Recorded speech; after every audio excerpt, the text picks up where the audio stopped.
Hello বন্ধুরা, আমি প্রভাজ magic kitchen থেকে আপনাদের শুভেচ্ছা জানাচ্ছি। আশা করি আপনারা সবাই ভালো এবং সুস্থ আছেন। আজকে আবারও চলে আসলাম নতুন একটা রেসিপি নিয়ে। আশা করি আপনাদের ভালো লাগবে। আজকে আমি পম্পানো মাছ কিভাবে ম্যারিনেট করে গ্রিল করা যায় সেই রেসিপিটাই আপনাদের সাথে শেয়ার করব। তো আমি এখানে মাছগুলোকে ধুয়ে পরিষ্কার করে ছুরি দিয়ে একটু একটু করে কেটে নিয়েছি যেন মশলাগুলো ভালোভাবে ভিতরে যায়। তো আমি এখানে আধা চায়ের চামচ লবণ দিয়ে দিলাম,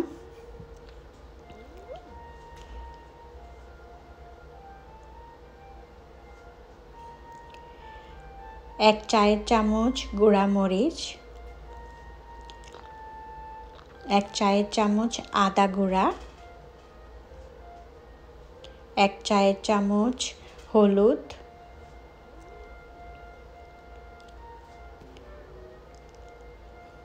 দিয়ে দিব এক চায়ের চামচ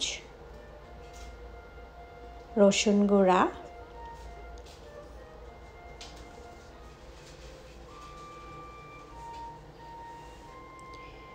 এখানে আমি 2 টেবিল চামচ আন্দাজ তেল দিয়ে দিব। দিয়ে আমি সবগুলো উপকরণ খুব ভালোভাবে মাছের সাথে মিশিয়ে দিব যেন মশলাগুলো খুব ভালোভাবে মাছের সাথে মিশে যায়। মাখানো হয়ে গেলে আমি মাছটাকে একটা ঢাকনা দিয়ে 15 থেকে 20 মিনিট আমি রেখে দিব।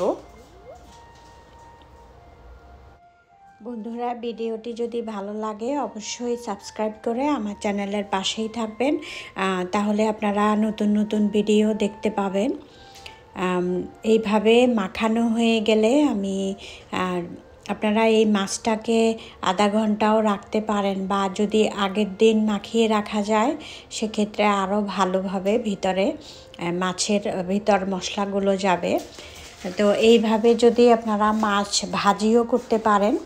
আমার চ্যানেলে কিন্তু পম্পানো মাছের আরেকটা ভিডিও আছে, ওইটা আমি চুলায় ভাজি করেছিলাম, আপনারা চাইলে দেখে নিতে পারেন ওই ভিডিওটা। ওই মাছটাও কিন্তু খুবই টেস্টি। তো আপনারা এইভাবে মেখে আমি রেখে দিব এখন।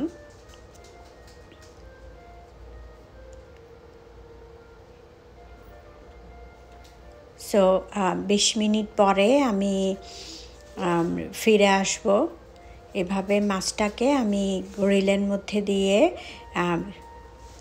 গ্রিলের মধ্যে আপনি যখন দিয়ে দিবেন মাছটা, প্রায় একটা সাইড হতে 7 থেকে 8 মিনিট সময় লাগবে।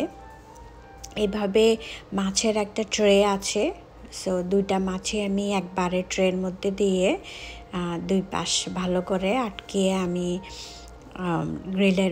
গ্রিলের মধ্যে দিয়ে দিব। সো মাছটা হতে আমার প্রায় 15 থেকে 18 মিনিটের মতো লাগবে।